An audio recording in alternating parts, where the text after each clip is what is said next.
Bismillah ar-Rahman ar-Rahim. Dear students, our today's session is on punctuation. Well, punctuation plays a very important role in writing.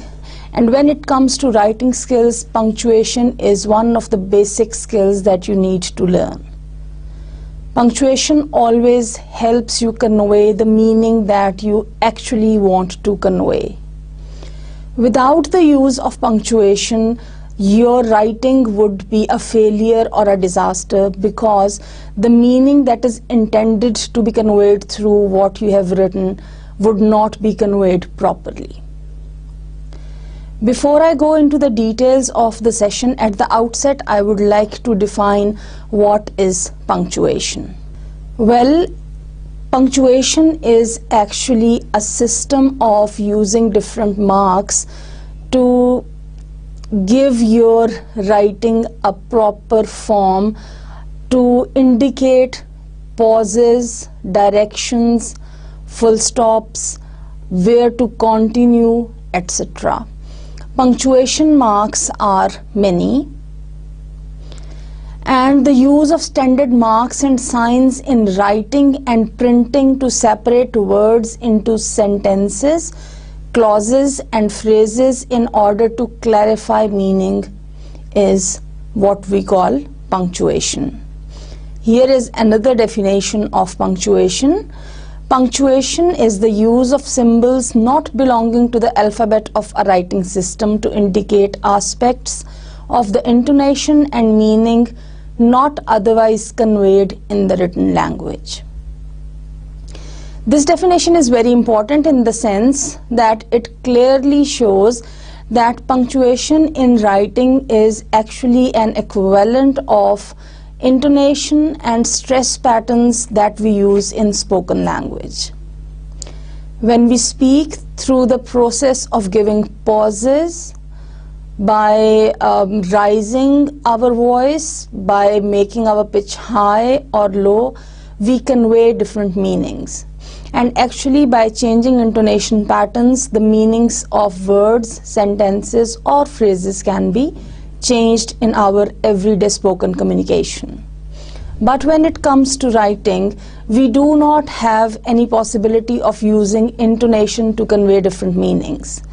In that sense, then, punctuation comes to help us. Punctuation is a way of indicating all those pauses, etc., that otherwise we indicate through intonation in spoken language. This leads us to the question why it is important to punctuate. Well, in written text, punctuation is vital to disambiguate the meaning.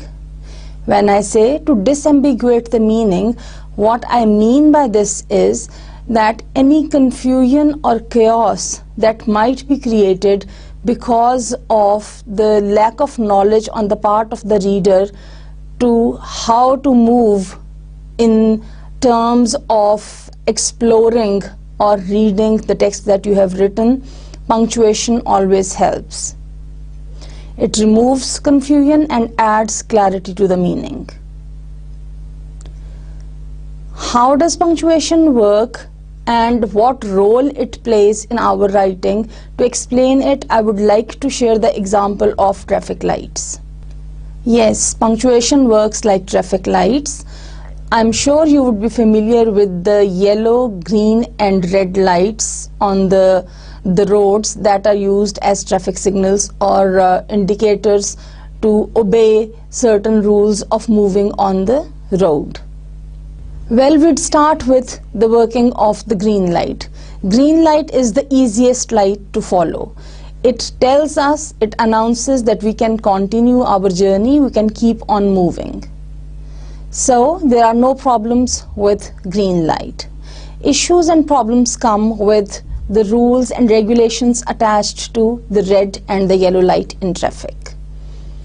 Red light is a clear indicator that you are supposed to stop. When on a crossing or on a road you have red light, actually you have to stop completely.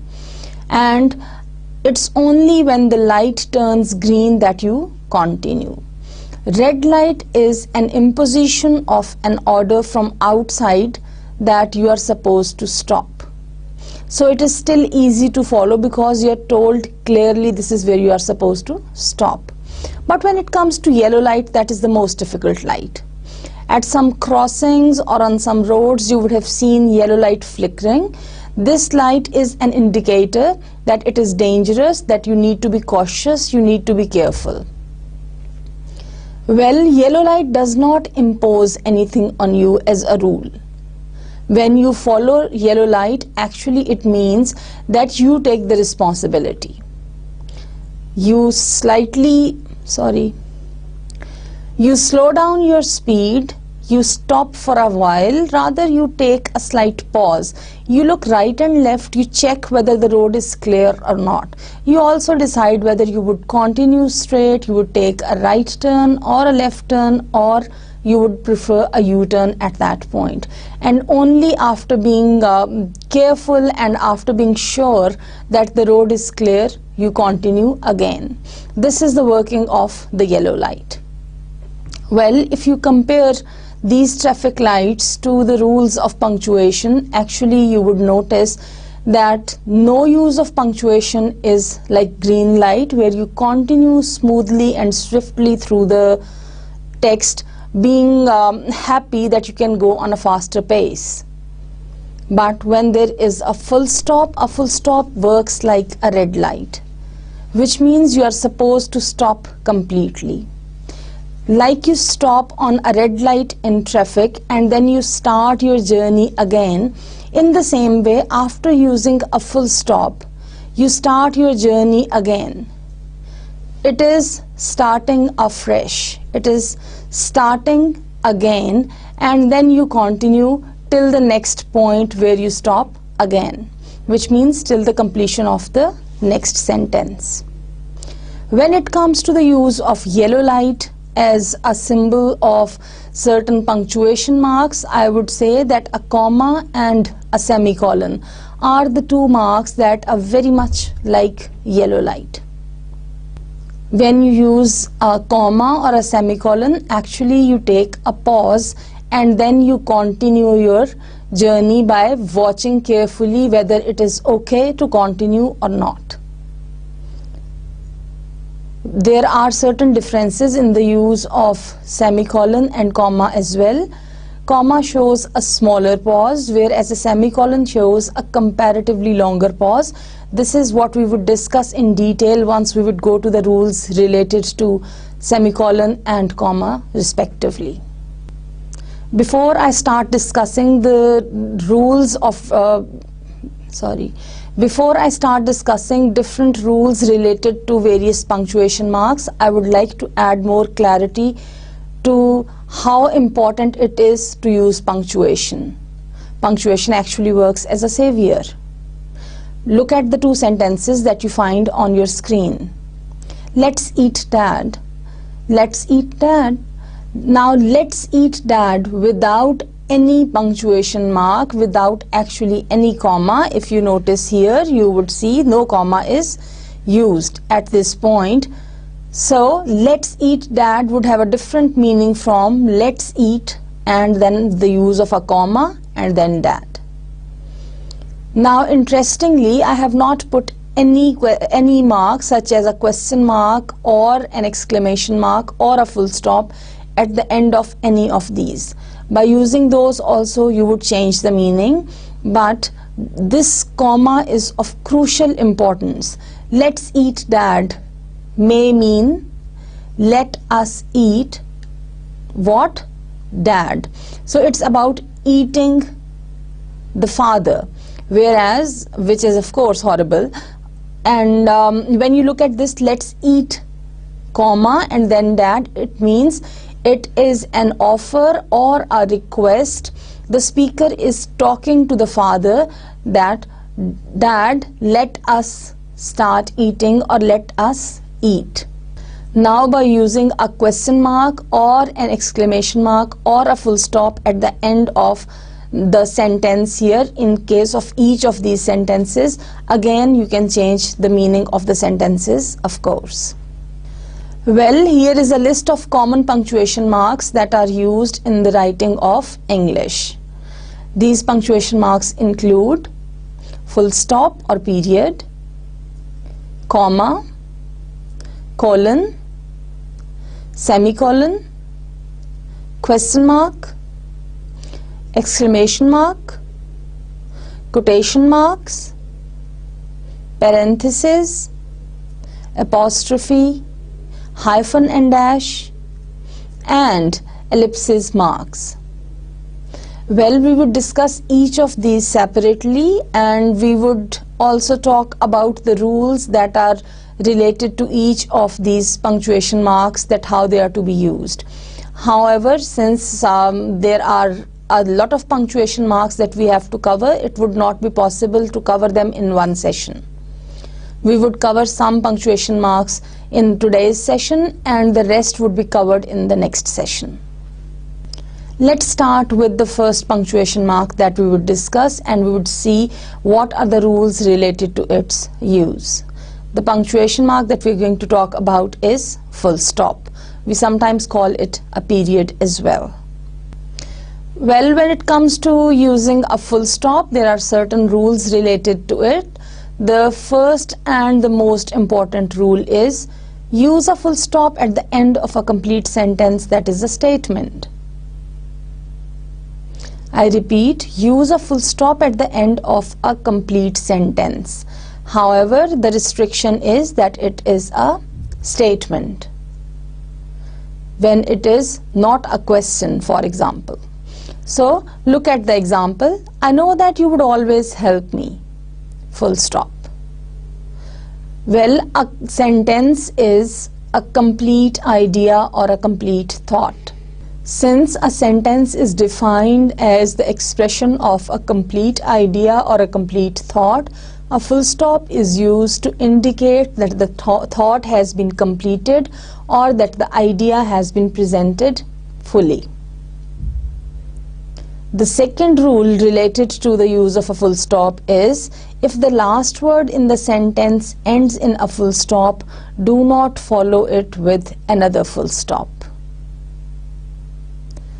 There are certain abbreviations, for example, that take a full stop at the end. Look at the example. At our shop, you can have books, magazines, bags, etc.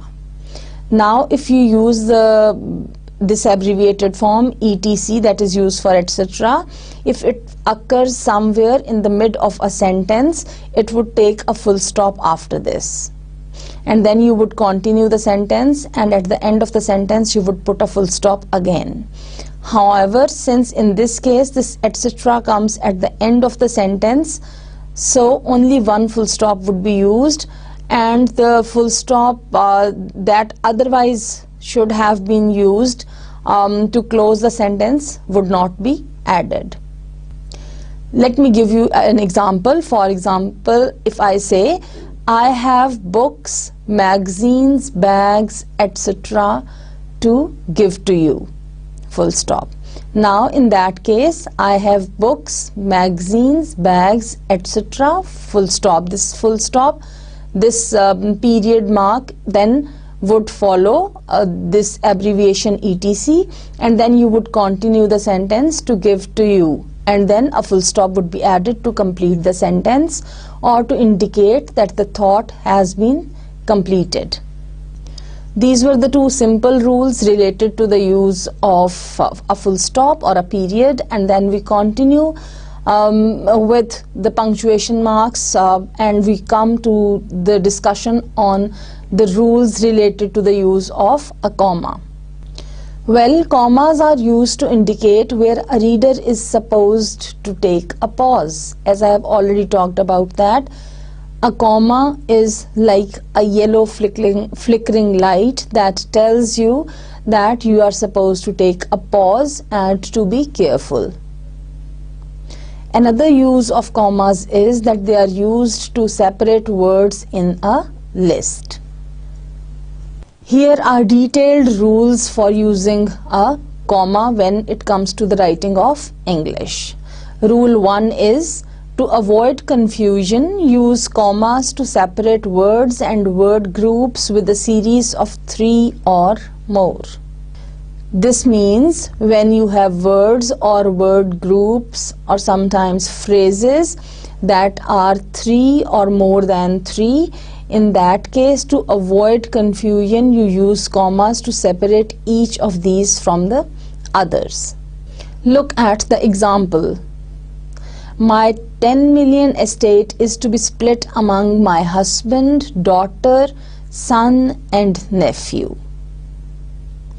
Please notice the use of commas. Husband, comma, daughter, comma, son, comma and nephew, full stop. Well, the use of full stop as a punctuation mark is very clear here. It indicates that a complete thought is presented and it indicates the completion of the idea or the thought. However, you need to notice here the use of commas after husband, daughter and son. Respectively, you would see commas are used. Omitting the comma after son would indicate that the son and nephew would have to split 1/3 of the estate. Now, out of the whole property of 10 million, how would be the division when these commas are used? The division is that it would be split amongst 4 people equally. Husband, daughter, son and nephew. All the 4 would get equal share and the division is to be made into 3 parts. However, if you just omit the comma that is given after son, it means there are 3 categories of people amongst whom the whole estate is to be split. That is, 1 share, 1/3 of it would go to the husband, 1/3 would go to the daughter, and the leftover 1/3 would be split between son and nephew. So you see, just by using a comma or by omitting a comma, you completely change the meaning of a sentence. Well, here is the second rule for the use of comma. Use a comma to separate 2 adjectives when the word and can be inserted between them. If you notice, I have written this and here in italics. So when the word and, the connector and is to be added, or it can be added between 2 adjectives, there you can use a comma as an option. Look at the examples. He is a strong, healthy man, full stop. Now you give a comma after strong. If you do not use this comma, you may write it like he is a strong and healthy man. So both the adjectives strong and healthy, they are either to be separated by using and or by using a comma. Look at the second example. We stayed at an expensive summer resort. What does this mean?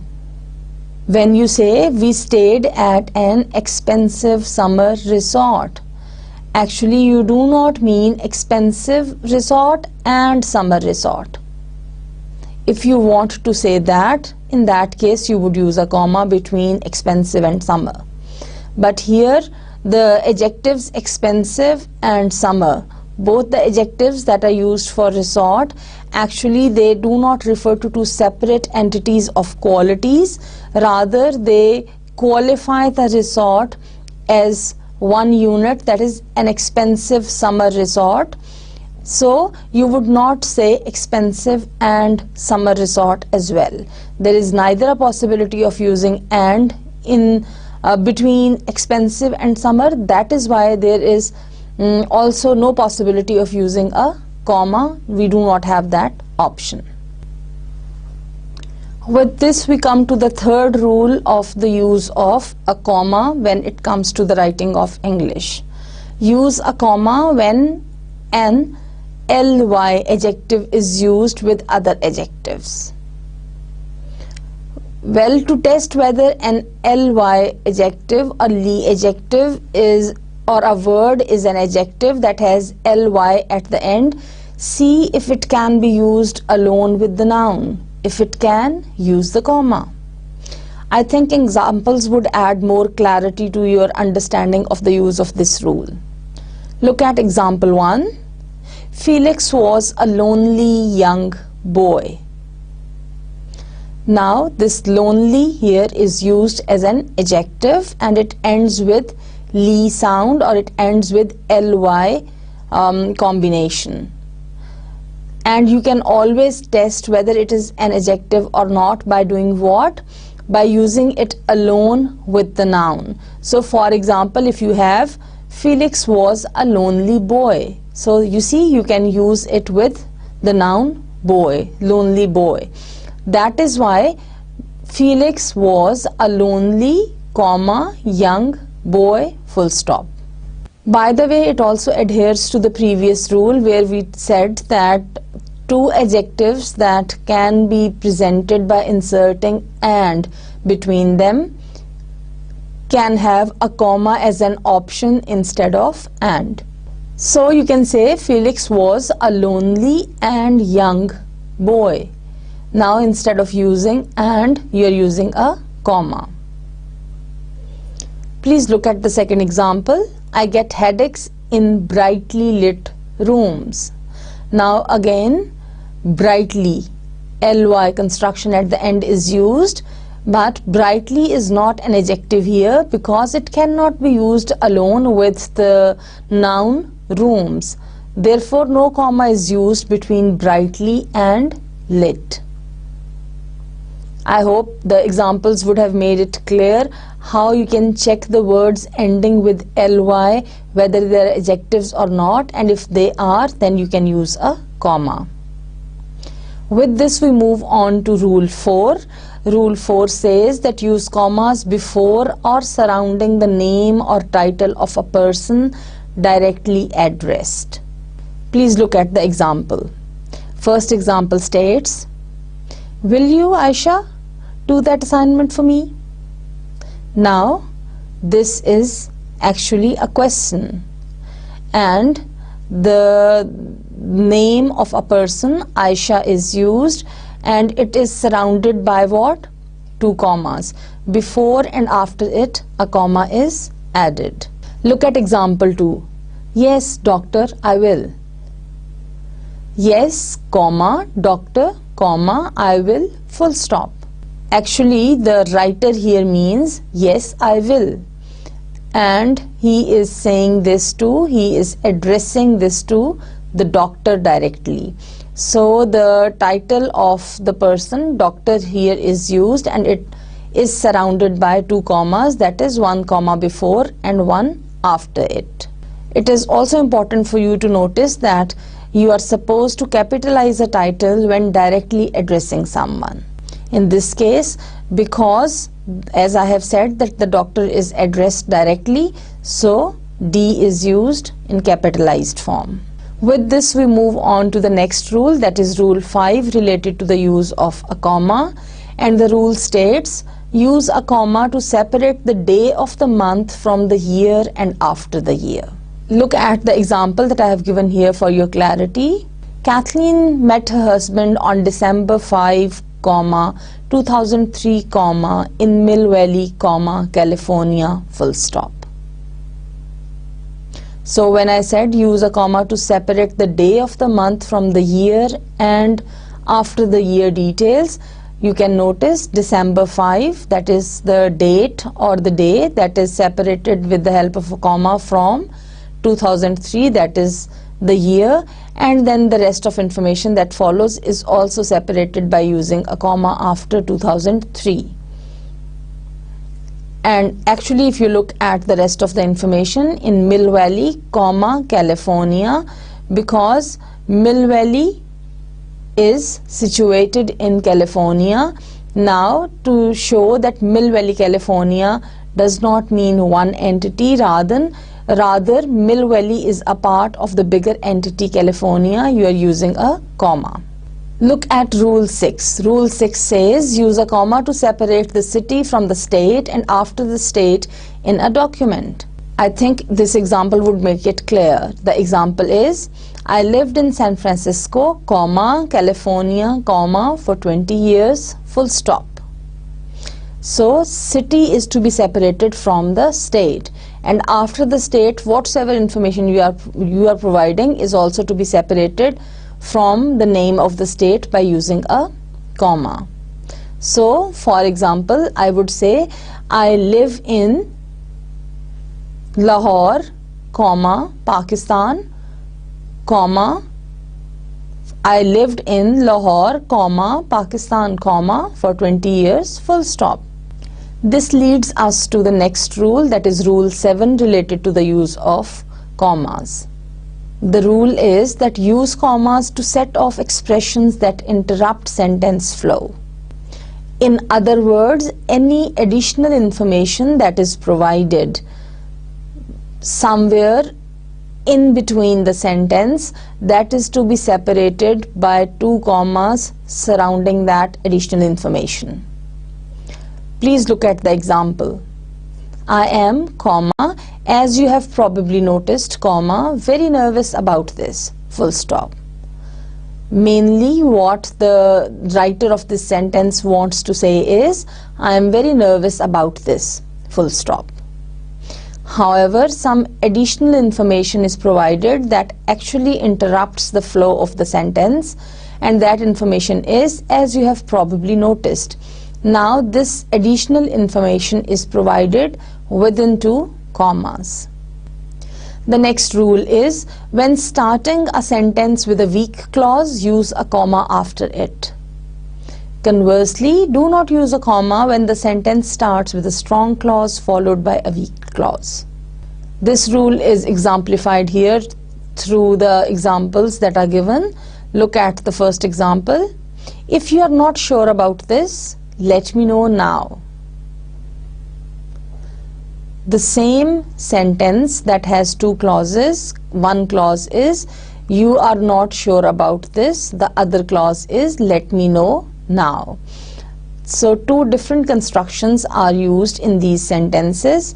First sentence has if the conditional part at the outset of the sentence, at the foregrounding point of the sentence, and we have this conditional clause at the beginning of the sentence. Now this is the weak clause. The main part, the main purpose of this sentence, or the main idea of the sentence is, let me know now. So what is done is, the first clause, that is comparatively a weak clause, is separated with the help of a comma from the rest of the sentence or from the second clause. The same information as provided in these 2 separate clauses, when it is presented in the next sentence in a different way, the comparatively strong clause comes at the beginning, and actually the weak clause follows that. Look at the construction of the sentence. Let me know if you are not sure about this. You can notice that comma after the completion of the first clause is not used. So the simple rule is that you need to identify when you bring 2 clauses together and one is weak, the other strong. If you prefer to bring the weak clause at the outset, or you want to foreground it, in that case you would use a comma after that. But if you are using the strong clause as the opener of the sentence, in that case you do not need a comma. Here we have rule 9 related to the use of commas, and the rule says, if something or someone is sufficiently identified, the description following it is considered non-essential and should be surrounded by commas. Please look at the sentence. Freddie, who has a limp, was in an auto accident.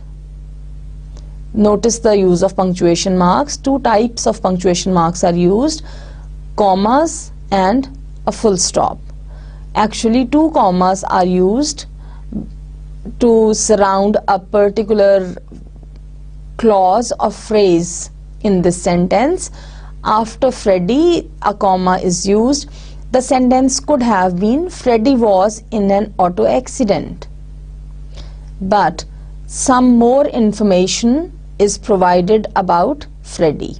Now the name of the person, Freddie, is enough to help somebody identify who is being talked about or who is being referred to. This sufficiently enough information about identification of who or what is being talked about tells that there is no need of additional information for that.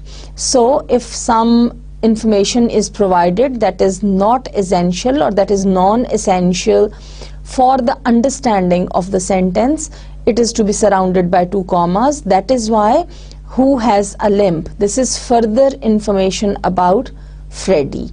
Freddy by name is already identified sufficiently, so 2 commas are used before and after this non-essential information, who has a limp. Please compare this with the next example that is given in red. The boy who has a limp was in an auto accident. Now the boy, this noun boy does not clearly provide us information. It does not sufficiently help us identify who this boy is. So the boy who has a limp, this who has a limp part of the sentence becomes essential for the identification of the boy. In that case, commas are not to be used, as you have seen in the case of this sentence, because we do not know which boy is being referred to without further description. So no comma is to be used. Well, dear students, Rule 10 related to the use of commas states that use a comma to separate 2 strong clauses joined by a coordinating conjunction: and, or, but, for, nor. You can omit the comma if the clauses are both short. Here are some examples for your clarity. Example 1 states, I have painted the house, but he is still working on sanding the doors. Well, the sentence ends with a full stop, but notice the use of a comma.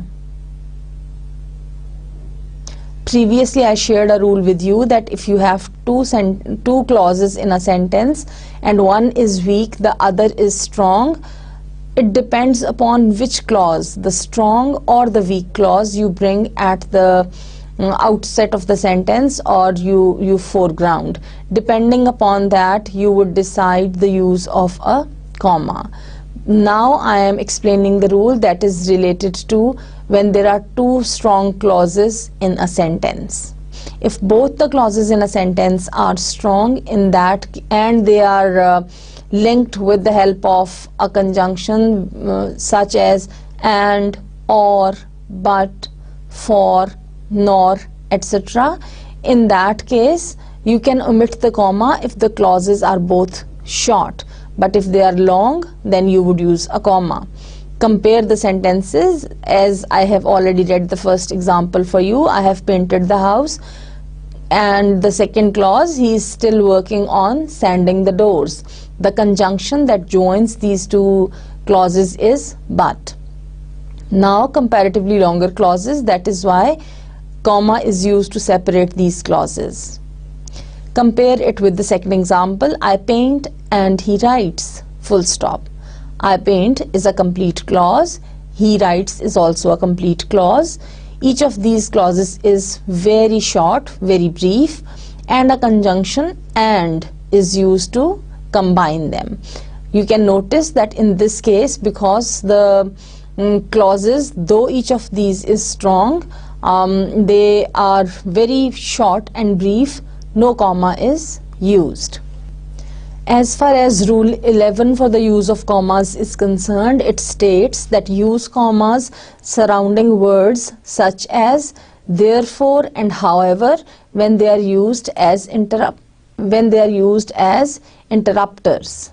Therefore and also work as conjoining words. They serve as conjunctions to bring 2 clauses together. When they are working as interrupters, in that case they are to be surrounded by a set of commas, which means before and after. Therefore or however you would use commas. Consider these examples. Example 1 says, I would, comma, therefore, comma, like a response. full stop. I would like a response. Otherwise, this could have been a complete sentence, but therefore is used as an interrupter.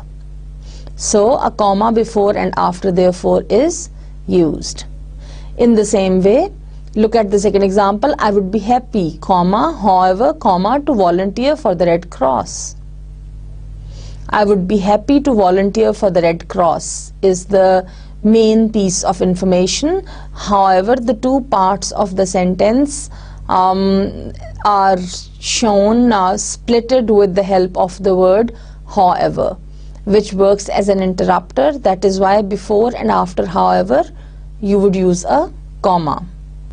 Now we have rule 12 related to the use of commas, and the rule is, if the subject does not appear in front of the second verb, do not use a comma. Look at the example. He thought quickly but still did not answer correctly. So, which is the subject in this sentence? Of course, he is used as a subject in the sentence, and if you look at English construction, you would realize subject, verb, object. This is the sequence of a simple sentence where he is the subject, thought is the verb. Now look at the second part of the sentence after the use of conjunction but. Still did not answer correctly. Now this did answer or did not answer or answer, these are different possibilities of the use of verb in this sentence. If you notice that before the use of verb did not answer, the subject he is missing. Actually, what the writer of this sentence means is, he thought quickly but still he did not answer correctly. So the use of he here after still, that is in front of the second verb. This is the second verb in this case, did not answer. In front of this, here before this, the use of subject he. If it is not used, do not use a comma.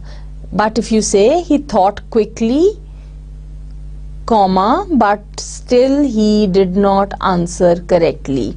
If you are using a he here, you are using the same subject here again, that is placed here at the beginning. In that case, you would use a comma. Another rule states, use a comma to separate contrasting parts of a sentence. Look at the example, please. That is my money, not yours. What the writer implies is, that is my money, and then the contrasting idea that is presented is, that is not your money. So the first part of the sentence that has an idea that is completely opposite to or in contrast with the idea presented in the second part of the sentence, it is to be separated with the help of a comma. Look at the next rule. Rule 14 states, use a comma when beginning sentences with introductory words such as well, now or yes.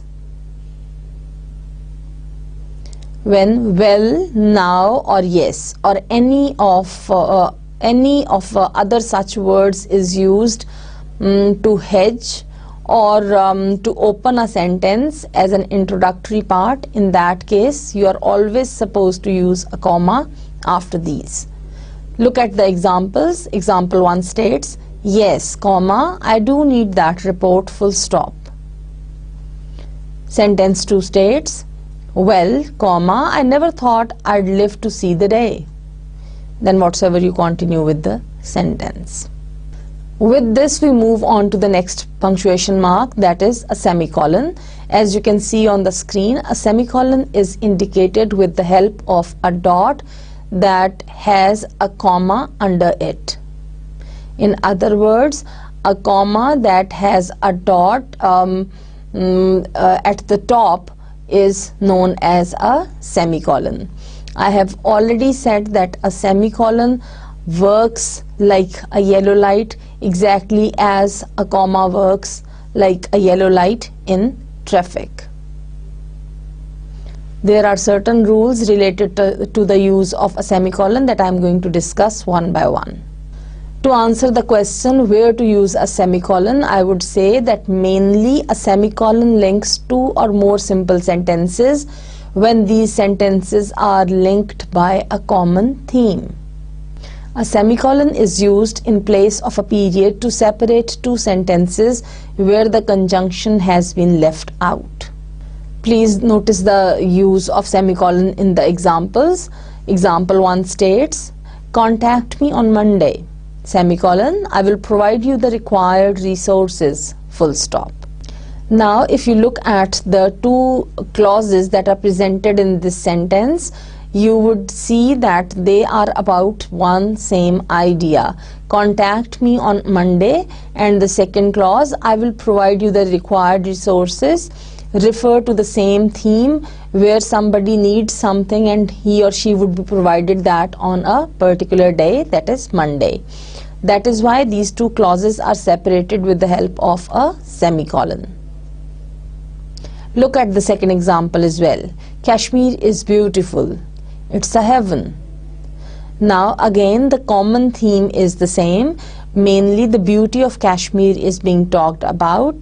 The writer is referring to Kashmir as beautiful, and then the writer has used the metaphor of heaven for Kashmir.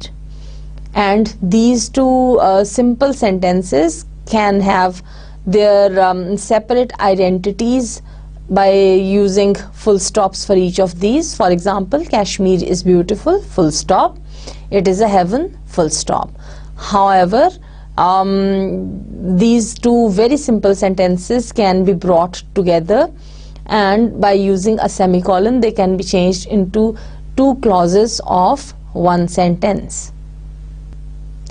Another important rule regarding the use of semicolon is that use the semicolon to separate units of a series where one or more of the units contain commas.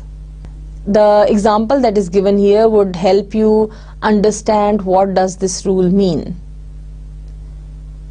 Please look at the example. This seminar has people who have come from Lahore, Pakistan, Bombay, India, and Jeddah, Saudi Arabia, full stop. The rule was use the semicolon to separate units of a series when one or more of the units contain commas. Notice there are three series of entities. One is Lahore from Pakistan, the other Bombay from India, and the last one Jeddah from Saudi Arabia. Now, because within each of these series or within each of these bigger units, the smaller part or the smaller unit, that is the city, is to be separated from the bigger part or the bigger unit, that is the country, with the help of a comma. Lahore, Pakistan, they are separated with the help of a comma. So now how to separate this bigger unit Lahore, Pakistan from Bombay, India? A semicolon is to be used. Use the semicolon to separate units of a series when each unit has subunits. The same example clarifies it very well. You see, Pakistan, India and Saudi Arabia are the three big units, whereas Lahore, Bombay and Jeddah are the subunits within these units respectively. So subunits are to be separated from the main units with the help of commas, whereas the main units are to be separated from one another with the help of semicolons. Here is another rule for the use of semicolons and the use of semicolons between two sentences joined by a coordinating conjunction when one or more commas have already been used in the first sentence is another application of semicolons. I would explain it with the help of the following example. Look at the example 1. When I reach there, I will convey your message, and that is a promise I will keep. Now look at the rule again. Use the semicolon between two sentences joined by a coordinating conjunction. The first sentence, when I reach there, I will convey your message. This first sentence is to be separated from the other sentence, the second sentence that follows. That is a promise I will keep. Now, these two main sentences are to be separated with the help of a semicolon. And within these two sentences, again you can see the use of commas. Actually, it's a repetition of the same rule. Within the same sentence, when you have two clauses, one weak clause, the other strong clause, the rule is that after the use of the weak clause, you follow it with a comma. That is why when I reach there is followed by a comma. And the strong clause, I will convey your message, comes after that. Now look at the rest of the part of the sentence, and that and is used as conjunction, as a coordinating conjunction, by the way. Now look at the rest of the part of the sentence. That is a promise I will keep. In this case, that is a promise is the strong clause, I will keep is the weak clause. That is why a comma is not used between these two clauses. Now these two sentences, each of these having two clauses, are brought together. In total, now in the sentence we have four clauses. Clause 1, when I reach there. Number 2, I will convey your message. Clause 3, that is a promise. And clause 4, I will keep. The first two clauses that otherwise make a complete sentence with one weak clause and one strong clause, this sentence is separated from the other two clauses where the strong clause is followed by the weak clause. Look at the next example as well. This would further add to your clarity. If he wants, he can participate in the competition, and if he is intelligent enough, he will win it. Again, the sentence can be divided mainly into two parts. The first part is separated with the help of a semicolon, and this part has two clauses. If he wants, this is clause 1. He can participate in the competition, this is clause 2. Now the main clause that conveys this, the main meaning of the sentence is that he can participate in the competition, which implies that if he wants is the conditional clause and this is the weak clause. Since it comes at the beginning, it is followed by a comma. In the case of this sentence, if you notice that the use of conjunction links it to the rest of the part of the sentence, which again has two clauses. If he is intelligent enough, he will win. The main part of the sentence is he will win. He will win it actually. So, and if he is intelligent, now this is a weak clause which is again separated with the help of a comma from the strong clause. He will win it. Now all these four clauses are brought together where already commas have been used within the sentences to separate the clauses. So you are using a semicolon here to separate them from each other. Well, to give you some practice in how to use the punctuation marks that you have learned so far, here I have a small activity for you. The activity states, use full stops, commas and semicolons to punctuate the following. Here in red color, a complete sentence is written. Now, if you look at the sentence states, my geometry box has 3 pencils, 2 ink pens and a ballpoint, 2 pencil erasers, an ink remover and a fluid whitener, 1 plastic ruler and 2 compasses, full stop.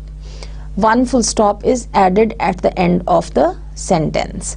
Well, there are certain rules of doing this activity. The first rule is that this is one complete sentence.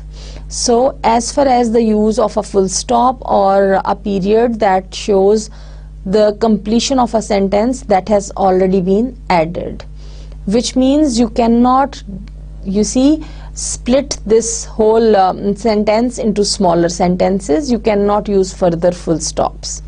However, you can use a full stop if there is any other rule regarding the use of a full stop, such as when an abbreviation that has a full stop at the end is noticed in this. Then the second rule that you have to follow while working on this activity is that you can neither add a word nor delete a word. So a conjunction such as and or but or any other word, any article such as or the, nothing can be added to the sentence. You are also not allowed to delete anything from the sentence, which means you cannot remove a conjunction such as and from the sentence. You cannot even remove an article. The third rule for the activity is that you would not change the position of any of the words given in this sentence. So the only thing that you can do is that you can use the punctuation marks that I have identified for you to give it clarity of meaning. Before you move on by using these punctuation marks, try to give it some sense and a more clear meaning. Once you are done with it, you can move on to the next slide. Well, here to facilitate you, I have solved it for you. The sentence is written in black and the punctuation marks are shown in red ink. Please notice the use of these punctuation marks that I have used here and compare their use with what you have done in response to the activity. This would help you understand how far you have learned the rules related to these punctuation marks. So the answer to the activity is, my geometry box has 3 pencils, 2 ink pens and a ballpoint. Please notice the use of this comma that is given here in red color. My geometry box has 3 pencils, comma, 2 ink pens and a ballpoint. And then a semicolon is used. 2 pencil erasers, comma, an ink remover and a fluid whitener. Again a semicolon is used. 1 plastic ruler and 2 compasses. A full stop to show the completion of the idea.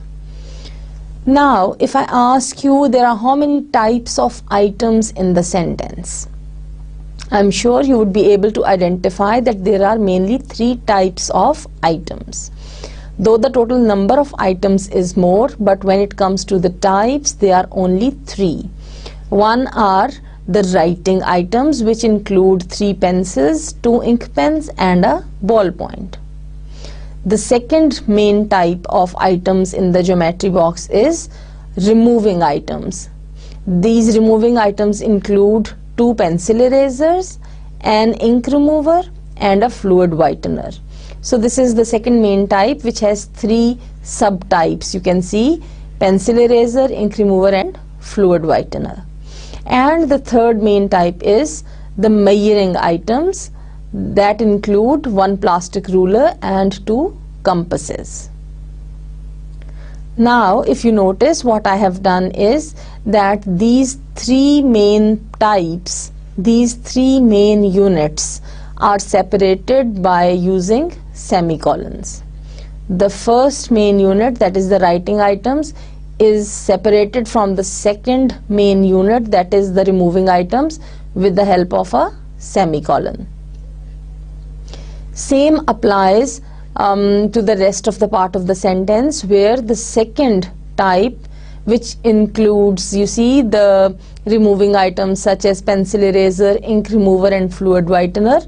They are separated from the third main type of measuring items with the help of a semicolon. Now, this was the use of semicolons. Now, when you look at each type, in itself it has certain items. So, within the units there are subunits. What I have done is that these subunits are separated with the help of commas.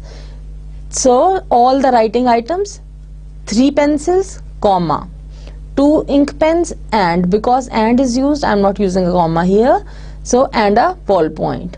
In the same way, if you look at the second category or second main type, it has 2 pencil erasers, a comma which separates these from the second removing item, an ink remover, and a fluid whitener. Because and is used, that is why a comma is not used here. I hope you are clear about the use of these punctuation marks, that is comma, semicolon and full stop. Well, my dear students, do you remember the example of traffic lights?